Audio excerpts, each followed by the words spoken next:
Entendi.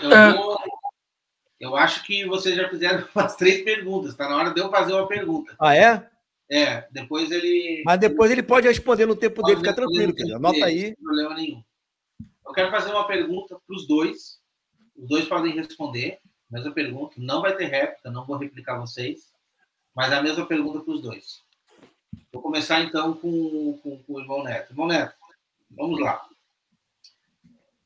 Se você conhece um pouco do Apocalipse, não precisa conhecer muito para entender o que eu vou te dizer. Quando João olha para trás, ele vê o sumo sacerdote, que a gente sabe que ali é a revelação de Jesus Cristo, é ele, e ele vê um candelabro na sua mão, certo? E o próprio texto vem identificar que aquele candelabro, que tem 7 hastes, ele é a igreja, certo? Está significando que Cristo tem a igreja nas suas mãos. Tá? Pensa nessa... Imagina essa cena na tua cabeça, tá? E depois ele começa a discorrer em cima das igrejas. Ele começa a falar ali sobre as igrejas, certo? Bom, e uma igreja não vai fugir muito do contexto que você tem hoje do que é uma igreja. Pessoas que se batizam primeiramente, ouvem a voz de Deus, eu ouvi a voz, testificou no meu coração, eu fui lá, me batizei nas águas, certo? Recebi, então, eu creio, né, que a pessoa que se batiza, ela está fazendo parte do corpo de Cristo. Fiz parte de uma igreja. Agora nós vamos voltar no contexto das igrejas de Apocalipse. Uma das igrejas, vou ler só uma, poderia ler todas. Eu até faço exercício que você faça isso em casa e leia todas, porque todas está dizendo qualidades e advertências. Qualidades, advertência e uma promessa, né? Na verdade é assim, essa é a questão. Qualidade, advertência e promessa. Nós vamos ler a igreja de Éfeso, que vai dizer assim, ó. Olha só. Ok. Ao anjo da igreja de Éfeso escreve estas coisas e diz aquele que conserva na mão direita as 7 estrelas e que anda no meio dos 7 candelabros de ouro. Olha, essa expressão ouro é muito remetida ao que nós tínhamos dentro do santuário. Esta visão das 7 igrejas, quando você vai ver, o candelabro está sendo posicionado no lugar santo. Eu não posso dizer que essas pessoas aqui não foram eleitas. Já começa por aí. Ele está no lugar santo. Presta atenção na imagem, reflete dentro de ti o santuário, porque é isso que o anjo está querendo mostrar. E agora ele fala assim, né? Vi no meio dos 7 candeeiros de ouro. E agora ele vai dar a qualidade. Conheça as tuas obras, tanto o teu labor. O que é labor? É trabalho, suor, dificuldade, né? A tua perseverança. E a perseverança? Eu estou me colocando à disposição, estou perseverando. E que não pode suportar homens maus, são eleitos. Não posso suportar homens maus, está tudo certo, né? E eu ponho à prova os que a si mesmos se declaram apóstolos e não são. Quer dizer, eu sou um apologeta, acima de tudo. Eu estou ali defendendo a minha fé, estou defendendo a fé cristã. Sou um eleito, certo? E chama eles de mentiroso, hein? Olha só que interessante.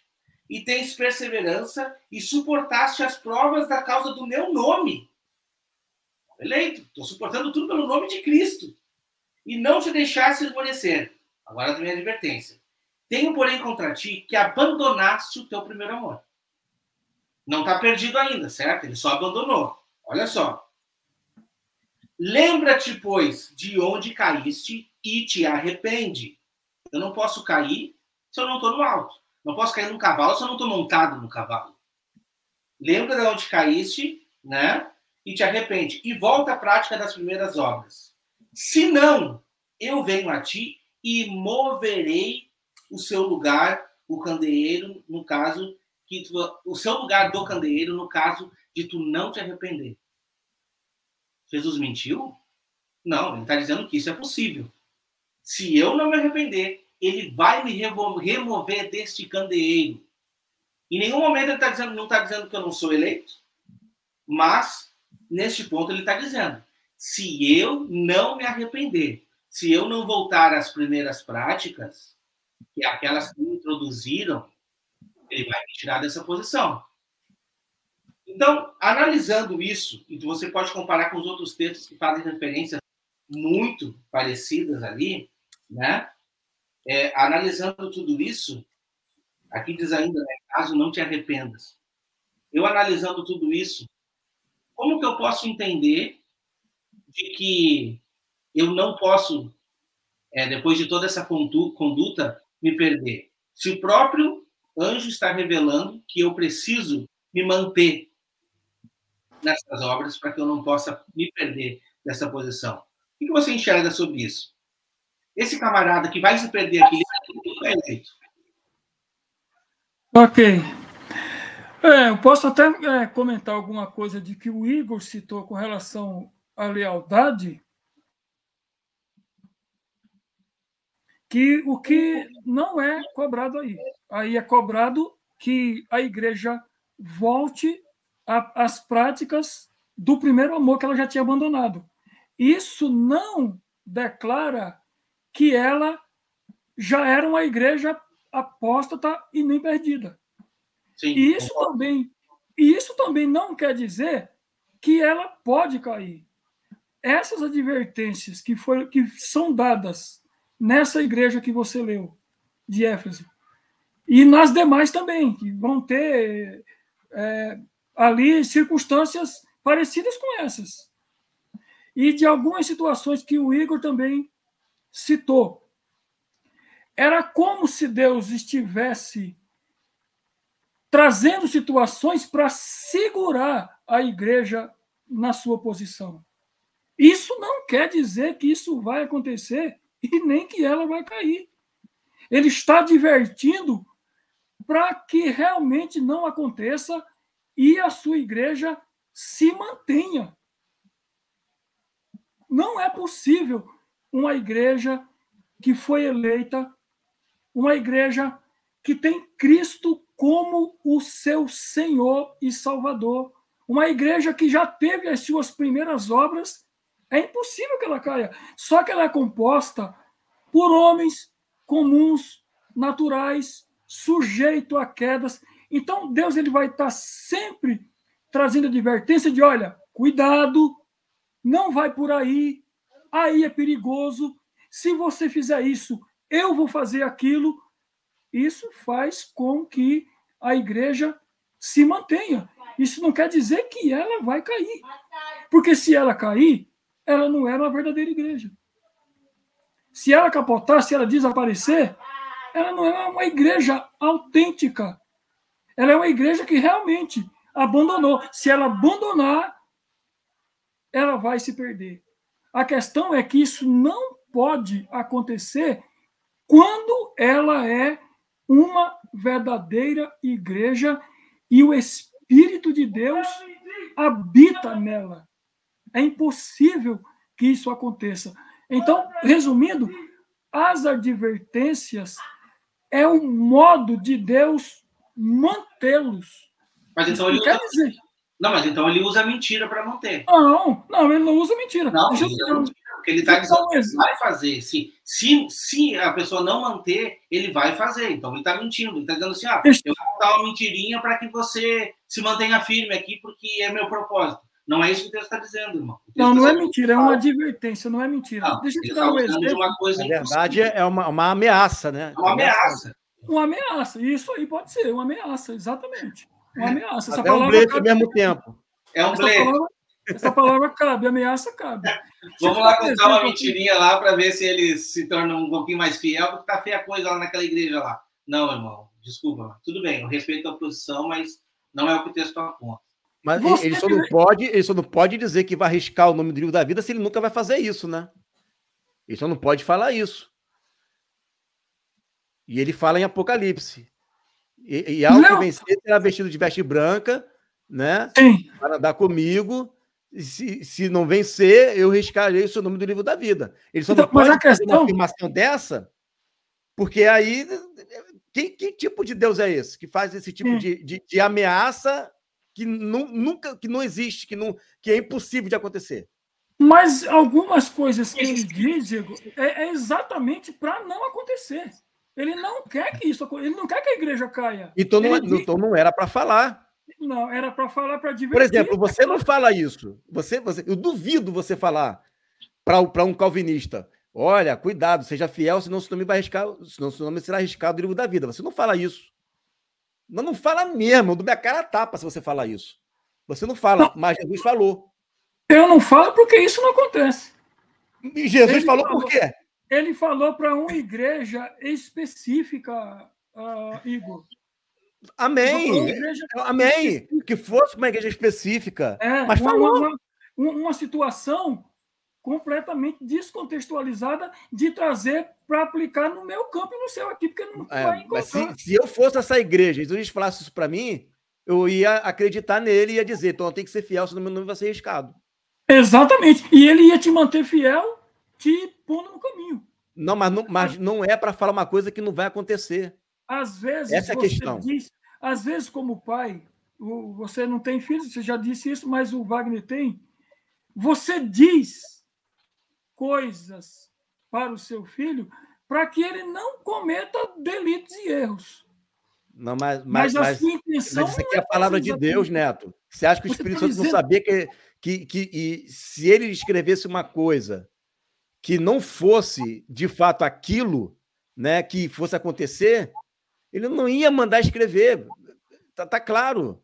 Né? Mas a questão é... falar assim, olha, cuidado, não fica até 10 horas da noite, porque senão havia um ET e vai te abduzir.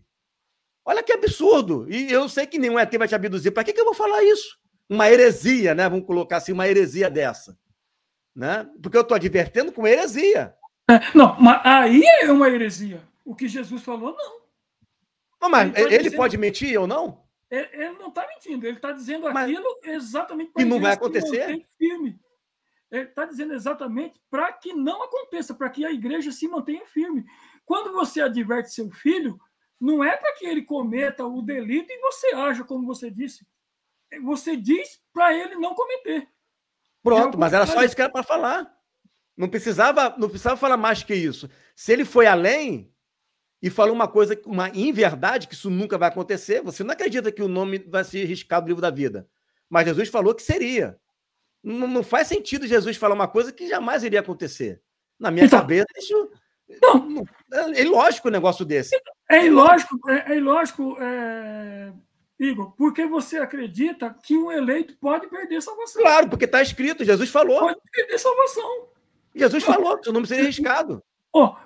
Então você coloca um texto contra o outro, porque Paulo diz que não. Paulo diz que Jesus ele está intercedendo por nós. Amém. O autor aos Hebreus diz que ele vive para interceder eternamente por nós. Agora, veja bem, se Deus está agora intercedendo por você, para que você não caia, você é um homem, um ser humano, sujeito como qualquer um de nós, e ele está agora intercedendo, não para que você não cometa erros, isso não estou dizendo isso, que nós vamos cometer mesmo, mas ele está intercedendo para que você não desfaleça na fé. Se você desfalece, então a intercessão dele não tem valor. E não tem eficácia. Já fiz de outra forma. Não tem eficácia. Eu não vejo motivo nenhum. Porque o propósito... interceder, eu já estou salvo. Vai interceder para quê? Perda de tempo. Não, então, aí é a visão... É perda de tempo. Eu já estou salvo. Não, você vai interceder para quê? Eu vou interceder ele para confirmar aquilo que ele já vai ser, que eu já vi, que eu já planejei para ele. Não, só que a coisa não funciona assim, porque ele determinou os fins... Se ele não interceder, eu desfaleço. Mas independente da intercessão dele ou não, já estou salvo pela eleição? Não.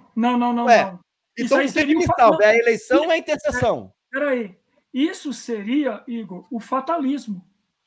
Seria o porquê? Deixa eu explicar por que seria o fatalismo. Se alguém disser assim, as pessoas vão ser salvas de qualquer jeito, porque são eleitas. Isso é fatalismo. Agora, quando Deus diz assim, eu decretei pessoas para que sejam salvas, porém, na caminhada, eu vou usar próprias pessoas para pregarem, para ensinarem, para evangelizarem, para irem nos lugares. Aí é o fatalismo. Mas no fim, irmão, vai dar no mesmo. É o uso de meios. Quer dizer, mas no fim vai dar no mesmo. No final, a conta bate igual. O cara está salvo. Não bate. Você mesmo afirma isso, eu tenho a certeza da minha salvação. Independente se existe meio ou não. Não, eu nunca disse isso. Eu tô Você não tem certeza da sua salvação? Eu tenho absoluta. Se eu então, não tiver, pronto. Sentido, então, eu estou te falando, independente de qualquer coisa, mesmo se você não conhecesse nada de Bíblia, as coisas iriam correr normalmente. Não, pelo amor de Deus. Deus não decretou? Você não falou para mim agora aí? Mas ele decretou, mas tem os meios, Igor.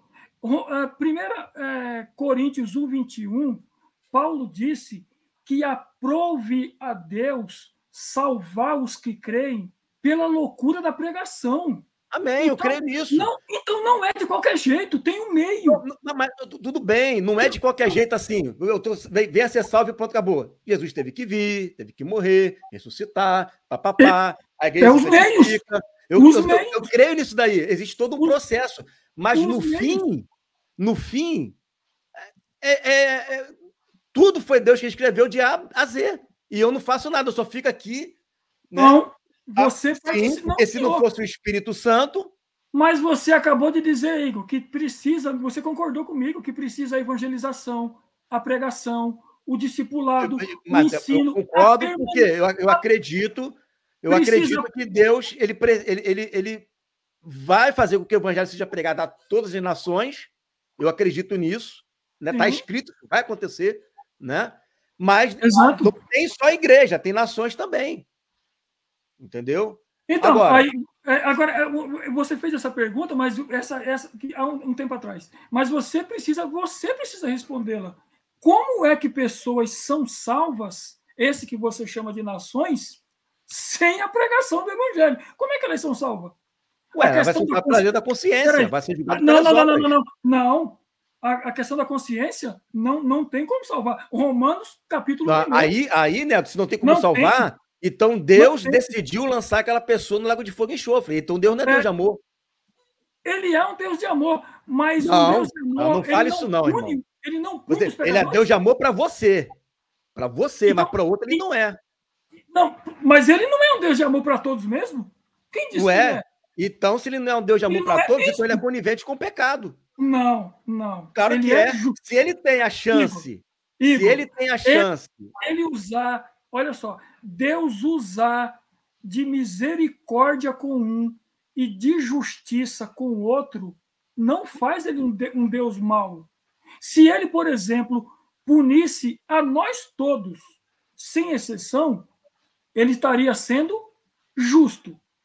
Mas quando ele escolhe e tira uma parcela e manda o seu filho para morrer, para pagar no lugar deles, ele está sendo misericordioso. E ele não deve nada para os demais. Não, mas aí sabe o que eu digo? Ele foi justo com os demais. Sabe o que eu digo? O que está lá em Provérbios 20:10. 2 pesos diferentes, 2 espécies de medida são abominação ao Senhor, tanto um como o outro. Mas aí não é dois. Ele pode pegar e usar de um peso porque escolheu um e usar de outro peso porque não escolheu o outro. Isso é abominação. Ele pode porque ele é Deus. Ele pode porque ele é Deus. Não, mas ele está ensinando uma coisa que ele mesmo reprova. Igor, Deus, ele diz nos mandamentos. Nos mandamentos. Ele diz assim, não matarás. Sei. No entanto, ele é um Deus que mata. Não, mas ele é o Deus da vida. Ele é o Deus da vida. O que ele determina... A gente está falando aqui de salvação. O que ele determina para a sua criação, ele não está sujeito às suas próprias condições de agir com você, com ele mesmo. Não, mas aí ele está sendo conivente ao pecado. Não. Porque a Bíblia fala... Tiago 4 vai dizer assim, aquele que sabe fazer o bem não faz, comete pecado. Mas ele sabe fazer o bem, ele tem meios para fazer o bem, mas ele não quer fazer. Vamos entender qual é o pecado. Todos estão perdidos. Você concorda com isso? Não. Não? Não. Em Adão não estão... então não tem jeito. Não concordo. Você acha que a criança, no ventre da mãe, ela está perdida se ela for abortada? Aí quem te responde é Salmo 51 e em pecado fui concebido. Eu não estou dizendo isso. 3, eu não estou dizendo, eu estou dizendo o seguinte. Você 58, acredita que Jesus falou que o reino de Deus é das crianças. Que a criança no ventre, que é abortada, quando ela ressuscitar na segunda ressurreição, ela vai ser condenada. Peraí, o nosso assunto não é esse, mas... É claro que é. Peraí, não, eu só quero citar a questão das crianças. quando Jesus se remete àquelas crianças com quem ele estava lidando, isso não quer dizer que são com todas as crianças do mundo. É só você ter que observar o contexto ali. E vai ter criança é criança. Ela é pura, ela é inocente. Não, mas ele estava lidando com uma situação ali. E ele, inocente, não existiu, Igor. E aí não. Como inocente? Romanos 5,12. Paulo diz assim: e como por um só homem entrou o pecado no mundo, e através do pecado a morte, então a morte passou a todos os homens, porque todos pecaram. Tudo bem, mas eu não estou falando, de que o homem nasceu sob o pecado, que eu não estou dizendo isso, não. Igor. E ali, o todos ali é um todos sem exceção. Não é um todos sem distinção. É sem exceção. Então, uma criança, se ela não passa pelo processo, uma criança pode crer e se arrepender? Ela não pode, por isso que ela não foi eleita para ser rei sacerdote. Quando ela ressuscitar, vai ressuscitar como nação. Não, peraí. Então, quando ela morre criança, ela ressuscita como nação? Mas na segunda ressurreição. Então, mas me dá uma referência. Jesus falou, olha, melhor fora, Judas, você nem ter nascido. Sim. Ele não disse, melhor fora você não ter existido. Ele falou nascido, ter saído do ventre. Ele falou, Judas, melhor fora você ter sido abortado, porque o teu futuro seria melhor. Era melhor para você. Mas se eu usar essa base de que toda criança é salva, então era melhor que os nossos filhos pequenos morressem. Você ia chorar, mas você tem certeza que estão salvos.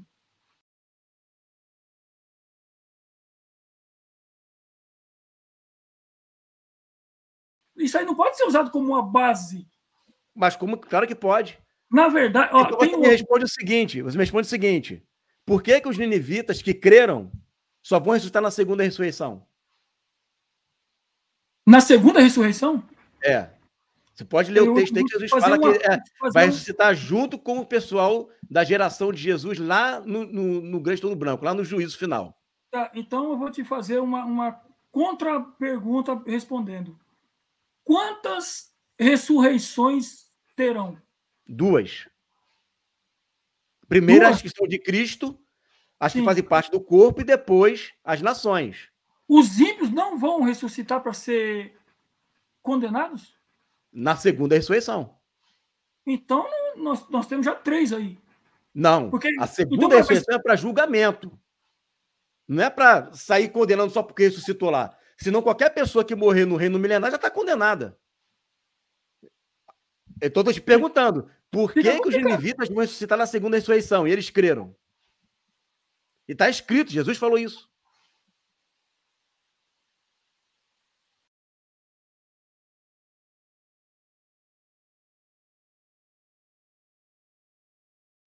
Quando você vai trabalhar com essa questão de ressurreição, o apóstolo Paulo, em 1 Tessalonicenses 4, do 13 ao 18, ali ele vai trabalhar a primeira. Correto? Os que são de Cristo, né? Isso, a ressurreição da trombeta que vai tocar, tal, e os mortos em Cristo ressuscitarão primeiro, e nós, ele contava que estava vivo na época, subiremos para os ares com o Senhor. Tal. A segunda, a segunda não é uma ressurreição para condenação? Não. A Bíblia fala em Isaías capítulo 65 que os velhos completarão seus dias no reino milenar. Significa que vai ter gente que vai morrer de velhice, de boa velhice. 600, 700 anos, 900 anos. Imagina. Então não tem ninguém condenado. Então você tem que torcer para não morrer, né? Porque se morrer já está condenada. Então não tem ninguém condenado? Tem. Não, eu não falei isso. Eu não falei isso. Eu falei que na segunda ressurreição é julgamento. Julgamento é o quê? A pessoa ela vai ser julgada, vai ser aberto o livro das obras, está lá escrito, e ela vai ser julgada cada um segundo as suas obras. E vai ser condenada. Não. E vai ser condenada. E vai ser condenada por quê? Os ninivitas serão condenados? Jesus falou que não vai ser condenado. Mas os ninivitas, eles ouviram a palavra e se arrependeram. E por que não ressuscitaram na primeira ressurreição? Não, mas a ideia aqui é a pessoa que não ouviu, não creu, não se arrependeu e vai ser julgado e não vai ser condenado. Então, você concorda que haverá qual a base para isso? Qual a base? Na segunda ressurreição? Ah, com certeza. No mínimo tem que ter, né? Na segunda ressurreição tem que ter condenação, no mínimo. E aí Jesus falou, Paulo disse que Deus dá por inocente o tempo da ignorância. Agora estou falando dos índios. Tempo da ignorância? Quem disse isso? Paulo disse isso. Deus dá por inocente. Sim, mas qual é o tempo da ignorância? Eu estou falando dos índios, que nunca ouviram evangelho. Não, mas o tempo da ignorância não quer dizer isso. O tempo da ignorância... Peraí. O tempo da ignorância não quer dizer enquanto a pessoa não ouviu o evangelho. Isso aí não é o tempo da ignorância. O tempo da ignorância era até o final da primeira dispensação da lei. Então quando Jesus... Peraí, deixa eu terminar. Quando Jesus vem e é revelado pelos apóstolos, e ele revela a sua vontade para os apóstolos que escrevem as suas verdades, acabou o tempo da ignorância. Mesmo para quem nunca ouviu? Mesmo para quem nunca ouviu, porque não quis, está lá o texto. Não, cara, estou falando aqui na América. O Brasil foi descoberto em 1500. Estou falando aqui, nas Américas. Esses que não ouviram, naturalmente não eram eleitos. Não, eu sei disso, falando do tempo da ignorância. Porque senão os meios, esses aí não estão salvos. Não tem como. Mas Paulo falou, Deus dá por inocente o tempo da ignorância. Mas o tempo da ignorância, Igor, era até Cristo vir. Era até Cristo vir. Não quer dizer que a Bíblia não tinha chegado aqui ainda. Era até Jesus vir. Já alongou, já estamos em 2h13.